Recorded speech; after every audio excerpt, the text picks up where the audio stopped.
但作为一款 DIY 可更换电芯、功率上千瓦级别的移动电源，它确实是发烧友玩大功率 UPS 模式野外供电的性能怪兽。普通用户可能永远用不满它的潜力，但对于喜欢折腾的玩家来说，这是一件值得研究、足够硬核的装备。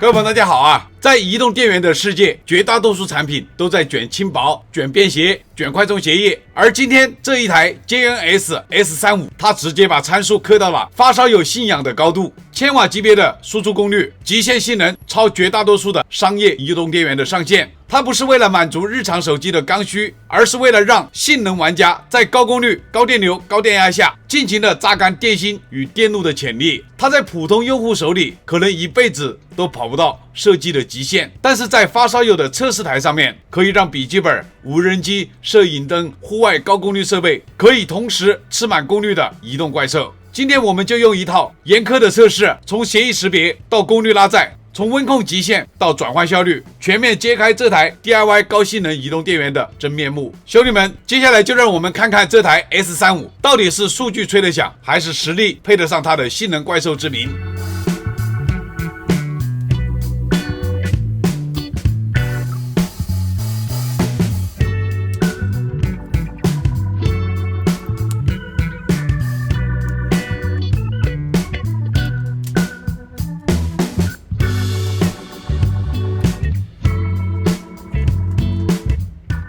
这一台 JNS S35 第一眼看上去就跟普通的充电宝完全不是一个路子，机身硬朗，散热开孔和风扇开孔一应俱全，外观更像是一台便携电源设备，而不是随身的小电池啊。它的内部支持21700电芯，最多能装7节，玩家可以自行更换和扩展电池容量，这一点就可以把可玩性直接拉满。前面板是一块 LCD 屏幕，能显示电压、电流、功率以及电芯充电次数等运行信息。电源键兼顾开机键、LED 控制，双击的话还可以点亮照明灯，再双击可以亮度调高。这个灯户外应急使用完全没有问题。接口方面 ，S35 的尾部分为 A 组和 B 组两组电路，各自独立控制，电压、电流都能够自定义调节，支持 DC 口和 Type-C 口输入和输出。支持 PD 3.1 140瓦快充协议，插上充电器，它会根据设定的电压功率进行自充，还能根据电池温度智能调节电流，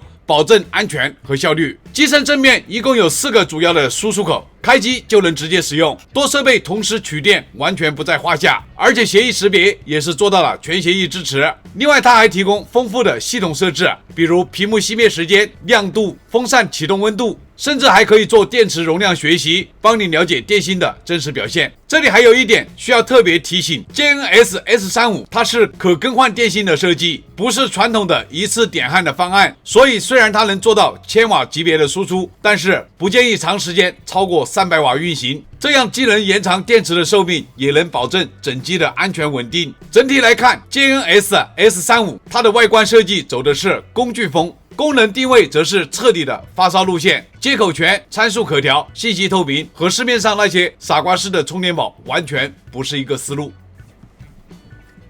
给大家介绍了一下这一个 JNS S35 它的规格，我们现在就是来测试一下这所有充电口它的充电协议的情况啊。长按这个按键直接开机，按下 A 组 K1 按键把 C 口开启。这个经过我检测 ，A 组和 B 组 C 口的协议是一模一样的啊。点进去可以看到有 QC 3.0 5伏、9伏、12伏、3.6至20伏，华为 FCP 18瓦功率，华为 SCP 的22瓦功率，三星 AFC 24瓦功率 ，PD 3.0 140瓦。点进去固定档位是6个，最高是28伏5安140瓦 ，PBS 有一个5安的100瓦 PBS。DCP SM Apple 2.4 3个基础协议。我们再来看前面板的 C1 口，它检测出来的协议 QC 3+、5伏、9伏、12伏、3.6至20伏，华为 FCP 的24瓦功率，华为 SCP 的22瓦功率，三星 AFC 也是24瓦功率。展讯的 SFCP 协议 PD 3.0 140瓦，点进去固定档位5个，最高20伏7安140瓦啊。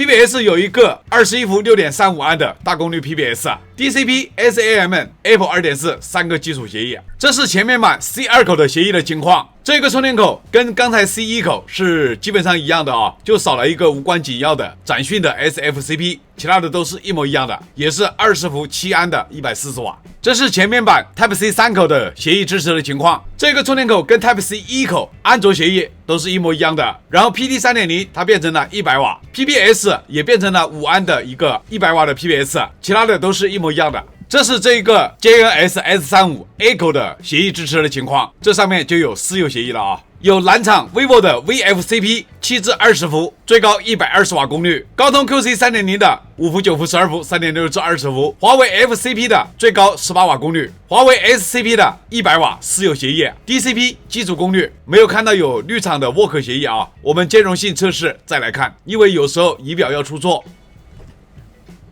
这一个充电宝从前面的快充协议来看啊，它的私有协议都集中在 A 口，用这2部荣耀手机来测试华为的兼容性啊，一个66瓦，一个100瓦，必须要配合华为家的6安的原装线。首先是这个66瓦的设备，我们来看一下它的功率啊，显示 Max 66瓦，真实功率可以跑到50瓦左右，这个就是66瓦的华为的超级快充。然后我们再来看100瓦的设备，显示100瓦的快充，而且极速充电开启，真实功率直接跑到86、7瓦，这个功率非常高的啊，这就是华为的100瓦私有协议的快充。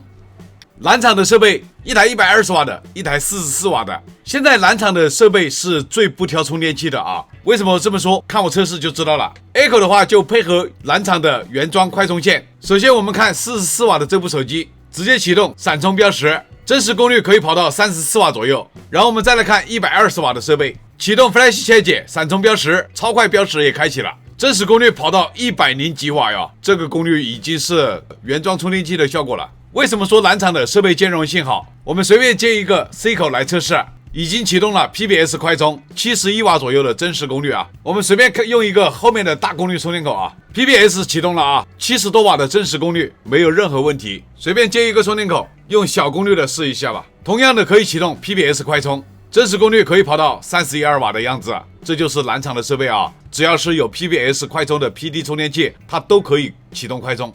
OPPO 绿厂的设备，咱们同样的弄了2部手机，一部100瓦的，一部44瓦的。100瓦的是1加的手机啊，这根充电线是 OPPO 原装的充电线，我把它改短了，直接启动超级闪充80瓦 ，S-Work 已经显示了，真实功率在53、4瓦的样子。我们再看一下绿厂的 PBS， 直接启动的是 PBS 快充啊，真实功率可以跑到35、6瓦的样子。绿厂的设备如果是不支持 PBS 的，咱们用 A 口；能够支持 PBS 的，咱们用 C 口，都是可以的啊。我们现在来看米家的设备和三星的设备。米家的手机我手头上只有一个67瓦的快充手机啊，配合米家的原装充电线，直接启动67瓦 Max 的标识，金标啊，真实功率可以跑到40瓦左右。如果是米家120瓦的手机的话，它的功率会更高啊。我们再来看，随便插一个 C 口。这个的话就是普通的快速充电，真实功率在15瓦左右，所以米家的设备直接用 A 口就可以了。这个 A 口里面内置了米家的米 PBS 私有协议。三星的手机的话，我们只看能不能启动快充 2.0， 快充 2.0 开启，真实功率在25瓦左右。我们再接一个 C 口，也是快充 2.0 啊，同样是25瓦左右。我们看看 A 口 ，A 口显示的正在快速充电，功率就是15瓦左右。这个充电宝我大概循环了4次到5次的样子，为的就是让机器内部的 MCU 学习到准确的容量吧，以便我们测试出来的转换效率的数据更加的准确一点。5次充放电我们全部用联想的140瓦充电器来给它充，采集数据用的仪表还是志祥的仪表，数据线我们用安科的240瓦的这根线来给它充。这个 JNS S35 5次充放电的数据全部都出来了啊。它5次自充，我都在30分钟的时候检查了一下它表面的温度，最高温度是在40.4摄氏度，这个基本上可以说是没什么温度的啊。高功率放电140瓦，一次性放完，在25分钟的时候，我测了一下它表面的温度为38.3摄氏度，这个比充电的时候的温度更低。根据我实际充和放的数据，充进去的能量值基本上都是120瓦时啊，非常的平均。放电5次都是一次性放完。我实际测试出来的充放电数据换算下来，它的平均转换效率为86.6%。我这个电芯比克 45D 全吉尔电芯，额定的能量值是 15.84， 有7节，加起来就是110.88瓦时。按照这5次放电的数据除以这个额定的能量值的话，得出它的额定转换效率为 94.2% 啊，也只有这些 DIY 产品才可以做到这么高的转换效率了。7节电芯31500毫安时，它这是 3.7 伏的情况下放电得出来的。我5伏3安最后一次放电，实际放出的容量是18865毫安时。这个转换效率的数值，大家觉得怎么样？我觉得这个数值也只有 DIY 产品才可以做到啊。兄弟们，看到我桌子上面摆这么多东西，知道我现在要干嘛了吧？这个充电宝它宣称的是非常大的功率啊，可以达到1000瓦级别。为了测试它，我又买了一个新的酷莱克30 Ultra 回来，再加上我们前面拆解的这一个，2个供应600瓦的直流应该是没有问题的。我们把它的功率全部拉完，让它的总功率尽量的靠近1000瓦的样子，看一下它能不能撑得住。首先，我们来给它放电。把它的放电最高功率全部给它拉出来。首先是 C1 口，我们启动20伏7安140瓦的功率。此时我们接上 C2 口，同样的是启动20伏7安140瓦的功率。我们先把这2个功率拉起来。大家看这2个仪表啊，2个都是139瓦的功率在输出。充电宝的功率界面141加147，也就是290瓦的输出功率啊。因为这个是没有加线损的，有误差很正常。C3 口是一个100瓦的充电口，我们接上去，切换到20伏档位，启动20伏5安100瓦。这个 JNS S35 它的功率显示的是394瓦，加上线损的话，这个功率也还是可以参考的。然后我们再接上一部手机，私有协议的手机啊，启动超级闪充。这个时候4个仪表真实的功率，它显示的是437瓦，这个电量掉的也是非常的快啊，大家看一下。后面的2个 C 口，我们就接2部酷莱克15号 Ultra 充电宝。大家看这个 JNS 的仪表啊，已经是711瓦总功率输出，我已经把这个输出功率全部给它拉满了，这个电量掉的是非常的快了啊。这个过程没有一个充电口在掉功率的，包括这个私有协议的充电口还是40瓦左右，而且都不会断连。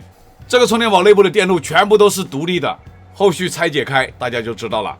放到还剩42%的电量的时候，后面2个 C 口它断开了输出，这个时候马上用热像仪检查了一下它内部的温度，这个地方的风扇已经开启了，已经是53摄氏度。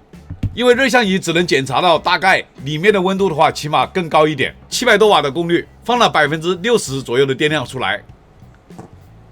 咱们刚刚做的测试是这个 S35 所有的 C 口它的极限放电功率啊，总共是700多瓦的总功率啊，可以放出60%的电量，启动过温保护。然后充电的话，我们用2台30 Ultra 看它最高的功率是多少充电，而且充电的时间我们做个计时，大概要几分钟可以把它充满，尽量的把功率给它拉到最高啊。2个 C 口同时接上，它这里显示准备充电，我们就开始计时了。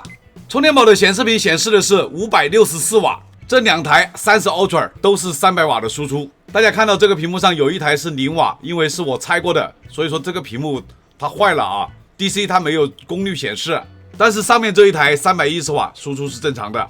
同时我也会用热像仪来监测一下它的温度，3分钟左右开始下降功率了啊，这个时候我用热像仪马上来检测温度的情况，最高温度在尾部为53.2摄氏度，应该内部的温度更高了。看来2层300瓦的同时输入，它还是有点吃不消啊。不过能坚持3分钟也算是非常不错的水平了啊。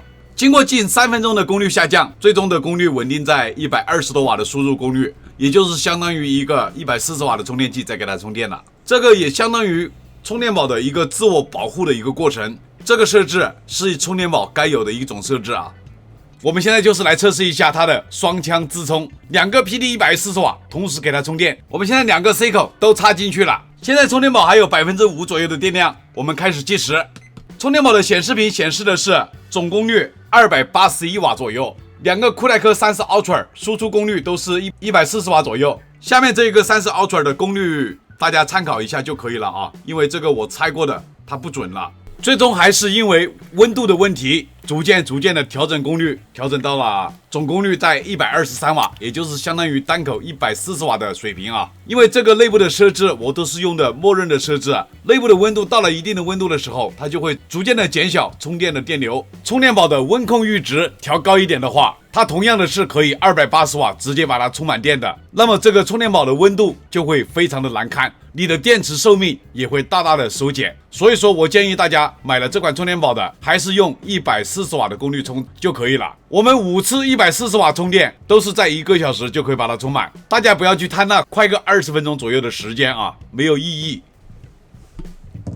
这个 JNS S35 从前面的测试我们就可以看到，它是多口使用不断连的，我们就没有必要去测试多口功率分配的情况了啊。这一个充电宝每一个充电口都是一路单独的电路，从硬件上真正的实现不断连，这是各大品牌的软件实现不断连的技术是不能比的啊。我们现在就是采集它的私有协议的充电数据，看这个完整的充电曲线怎么样。首先我们用这个荣耀100来采集它的华为的私有协议充电曲线，目前这个充电宝还有 99.9% 的电量，手机的电量为 2%， 显示 Max 100瓦快充。我们采集数据，这个荣耀100充电已完成，我们来看一下充电曲线啊。高功率阶段集中在前面6分钟，最高功率75瓦左右的功率，持续了1分钟多，63瓦功率持续了30秒，53瓦功率也是1分多钟，然后47瓦的功率也是1分多钟，然后调整功率啊，后面是14分钟的37瓦左右的功率，然后后面有2个功率凹槽。这2个凹槽最低的功率是17瓦，最高功率38瓦，充到 90%， 逐渐的下降功率，直到充满电。这个手机从 2% 的电充到100的电，一共花了39分钟时间，充电速度非常的快。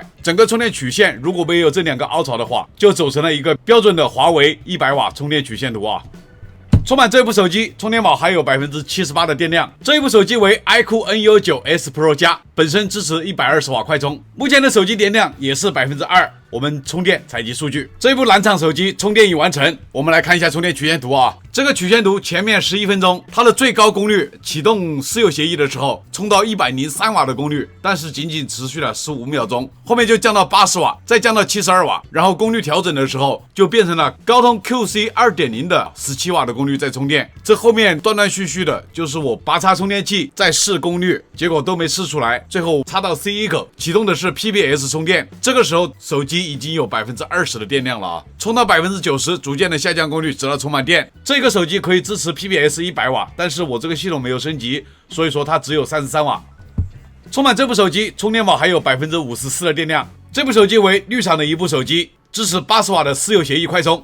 目前手机的电量还有 6%， 我们采集一个绿厂的沃克协议充电曲线，显示的是80瓦的闪充。这个绿厂手机现在已经转为5伏的涓流充电了，电量已经充到 95% 了。我们来看一下充电曲线图，前面18分钟为沃克协议充电的时间，后面就断开了，转为了5伏的基础功率，跟前面的 VFCP 蓝厂的私有协议是一样的情况啊。27分钟到30分钟这几分钟时间，我一直在插着试，它始终是要掉的。然后我转到 C 口，变为 PBS 快充协议来充电，充到 85%， 逐渐的下降功率。蓝厂和绿厂的私有协议都没有写完整，这个是芯片的原因。充满这部绿厂的手机，充电宝还有33个电量。这一部手机为米家的设备，67瓦的充电，我们用它来采集米家的私有协议充电数据。显示67瓦的金标闪充，15%的电量。这部米家手机充电已完成，我们来看一下充电曲线图啊。前面16分钟，最高功率是41瓦，持续了2分多钟时间，然后降到34瓦，充了1分钟，后面是27瓦功率，持续了大概5分钟左右，然后再降到22瓦的功率，持续了6、7分钟。这时候电压就直接从9伏降为5伏了啊，功率还维持在22瓦。此时是低压大电流在充电，一直充到 90%， 逐渐的下降功率，直到充满电。这个手机从 15% 的电充到100的电，一共花了1个小时时间。这个速度跟小米67瓦原装充电器比的话，还是慢了一点点。为什么？大家看充电曲线图后半段，它降为5伏的低压快充，这个就是原因。4部手机私有协议测试下来，电池总容量21400毫安时，这4部手机全部都是充满了的。充电宝本身还有13%的电量。华为的 SCP 100瓦，这个充电曲线是走的比较完美的。其他的3部手机的话，应该是芯片的原因啊，协议的代码包没有写完整。这个的话，跟这个充电宝本身的功率是没有问题的，跟协议芯片是有很大关系的。这个 JNS S35。它的文波表现怎么样？我们现在马上对它进行测试。前面4个充电口，后面2个 C 口，2个 DC 口，我们都要进行测试。这个测试的项目有点多啊，大家喜欢看，我全部都把数据测出来。首先我们来测试背面的 A 组 C 口，15瓦功率，文波最高 22.3 毫伏，平均文波 17.8 毫伏左右。27瓦功率，文波最高 20.8 毫伏，平均文波 17.5 毫伏左右。36瓦功率，文波最高 24.7 毫伏，平均文波 18.4 毫伏左右。45瓦功率，文波最高 28.4 毫伏，平均文波 22.1 毫伏左右。60瓦文波最高的时候 32.9 毫伏，平均文波 26.5 毫伏左右。100瓦文波最高的时候 39.2 毫伏，平均文波 26.6 毫伏左右。140瓦文波最高的时候92毫伏，平均文波 77.7 毫伏左右。我们现在测试 B 组的 Type-C 口文波，15瓦功率的时候，文波最高 21.1 毫伏，平均文波 17.7 毫伏左右。27瓦文波最高的时候 21.7 毫伏，平均文波 18.1 毫伏左右。36瓦功率，文波最高的时候 25.2 毫伏，平均文波21毫伏左右。45瓦文波最高的时候 28.8 毫伏，平均文波 23.9 毫伏左右。60瓦文波最高的时候 38.95， 也就是39毫伏，平均文波 30.3 毫伏左右。100瓦文波最高的时候40毫伏，平均文波 30.7 毫伏左右。140瓦文波最高的时候 88.1 毫伏，平均文波 73.5 毫伏左右。我们现在测试 Type-C 一口文波，15瓦功率的时候，文波最高 26.4 毫伏，平均文波 21.4 毫伏左右。27瓦功率，文波最高 30.3 毫伏，平均文波 25.8 毫伏左右。36瓦功率，文波最高 35.8 毫伏，平均文波32毫伏左右。45瓦功率，文波最高的时候 41.4 毫伏，平均文波 37.2 毫伏左右。60瓦功率，文波最高的时候 43.2 毫伏，平均文波 39.4 毫伏左右。25档位140瓦功率，文波最高 48.2 毫伏，平均文波40毫伏左右。15瓦功率，文波最高 25.6 毫伏，平均文波20毫伏左右。27瓦功率，文波最高 28.8 毫伏，平均文波 25.4 毫伏左右。36瓦功率，文波最高 34.5 毫伏，平均文波 31.4 毫伏左右。45瓦功率，文波最高 41.1 毫伏，平均文波 36.3 毫伏左右。60瓦文波最高的时候 41.98， 也就是42毫伏，平均文波 38.3 毫伏左右。25档位140瓦功率，文波最高的时候 43.7 毫伏，平均文波 39.1 毫伏左右。我们现在测试 Type-C 3口文波，15瓦功率的时候，文波最高 28.7 毫伏，平均文波 23.9 毫伏左右。27瓦功率，文波最高 31.4 毫伏，平均文波 27.5 毫伏左右。36瓦功率，文波最高 36.5 毫伏，平均文波33毫伏左右。45瓦文波最高的时候 41.9 毫伏，平均文波 37.5 毫伏左右。60瓦文波最高的时候 43.9 毫伏，平均文波 39.3 毫伏左右。100瓦文波最高的时候 43.9 毫伏，平均文波 37.7 毫伏左右。现在是华为 SCP 协议，功率大概是在82瓦左右的时候，它的文波的情况，最高文波 74.97， 也就是75毫伏，平均文波 69.8 毫伏左右。现在是 vivo 家的 VFCP， 真实功率大概在60瓦左右，它的一个文波情况，最高的时候 96.9 毫伏，平均文波70毫伏左右。现在是 OPPO 的 Work 协议，真实功率在40瓦左右，它的一个文波情况，最高的时候 91.3 毫伏，平均文波83毫伏左右。由于米家的私有协议，咱们的右偏器拉不出来啊。米家的文波的话就参考 PD 就可以了，因为米家的私有协议本来就是魔改的 PD 协议啊。我们现在就是拉它的直流 DC 口的文波情况。这个充电宝它的固件 DC 输出最高只有17安，我们就直接拉它的最大的功率。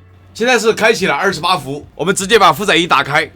大家看小窗口啊，468、470瓦，我们直接测试最大功率的文波。这个最大的文波在454毫伏，平均温波在440毫伏左右。这是 A 组的 DC 口啊。这个 B 组的话，我们同样的在设置里面把它设置成最大的输出电流和最大的输出电压28伏17安，开启 DC 口。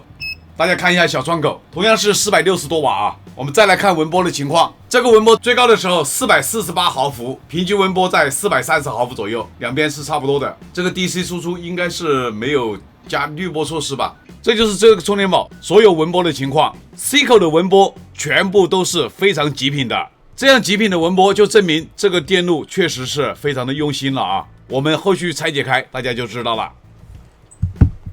各位兄弟们，经过这一整轮测试，杰恩 SS35 极客大功率移动电源彻底展现了它的底色啊！它根本不是日常随身的小电源，而是一台真正面向极客和发烧友的性能怪兽。从极客的角度来看，杰恩 SS35 几乎是把一台实验室的电源塞进了移动电源的外壳，接口全，功率大，效率高，两个 DC 口28伏17安双向输入输出，两个 PD 3.1 140瓦双向口，两个 PD 3.0 140瓦单向口，一个 PD 100瓦单向口，再加上一个全协议的 A 口快充，这样的配置在便携设备里面几乎是没有对手的。性能方面，它交出的答卷同样硬核，实测能量转化效率 86.6%， 按电芯标升值可以达到 94.2%， 输出总功率达到711瓦，双口 DC 输入可以撑600瓦3分钟，280瓦 PD 3.1 输入6分钟。当然，这些测试成绩全部都是在默认的温控阈值下完成的，我个人也不敢随意调高阈值，安全第一，心里面多少有点虚啊，所以理论上还能跑得更高。UPS 模式双向同时开启，1000瓦级的功率完全不在话下，但我这边就不冒险了。快充私有协议表现比较分化，华为的 SCP 兼容性和输出表现都很不错。vivo、OPPO、米家这些私有协议稍显逊色，推测是芯片私有协议的数据包支持不完整导致的握手中断。文波方面，前面3个 C 口都是极品的50毫伏以内， A 口和后面的2个双向 C 口也控制在100毫伏左右，属于相当优秀的水平。唯独 DC 口大功率输出文波有400毫伏以上，后续如果能够优化就更完美了。另外需要提醒一点这台设备采用的是可更换电芯设计，不是一次点焊的电芯。作者也特别强调，尽量不要长时间在300瓦以上的功率下持续使用，这样能延长电芯的寿命，也更安全。总体来看，JNS S35 的短板是对部分私有协议兼容性还不够完美，以及 DC 端口的文波偏高和高功率连续输出需要注意温控。但作为一款 DIY 可更换电芯、功率上1000瓦级别的移动电源，它确实是发烧友玩大功率 UPS 模式野外供电的性能怪兽。普通用户可能永远用不满它的潜力，但对于喜欢折腾的玩家来说，这是一件值得研究、足够硬核的装备。测试为了了解，猜是为了真相，认真测摘，客观输出。我是离火车摘，非常感谢各位兄弟们一直以来的支持和鼓励，有你们的陪伴，才有我一直猜下去的动力。这期视频谢谢大家观看，咱们下期视频再见。